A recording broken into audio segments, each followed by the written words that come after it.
আসসালামু আলাইকুম। পাঠ করছি প্রথম আলো কর্তৃক প্রকাশিত অথেন্টিক সংবাদ। শেখ হাসিনাকে বাংলাদেশে ফেরত পাঠাতে ভারতের প্রতি আহ্বান নুরুলের।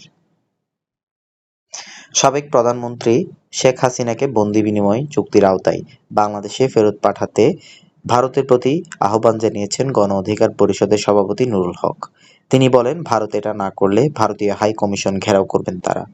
শুক্রবার বিকেলে রাজধানীর বিজয়নগরের আল রাজি কমপ্লেক্সের সামনে এক সম্প্রীতি সমাবেশে এই কথা বলেন নুরুল।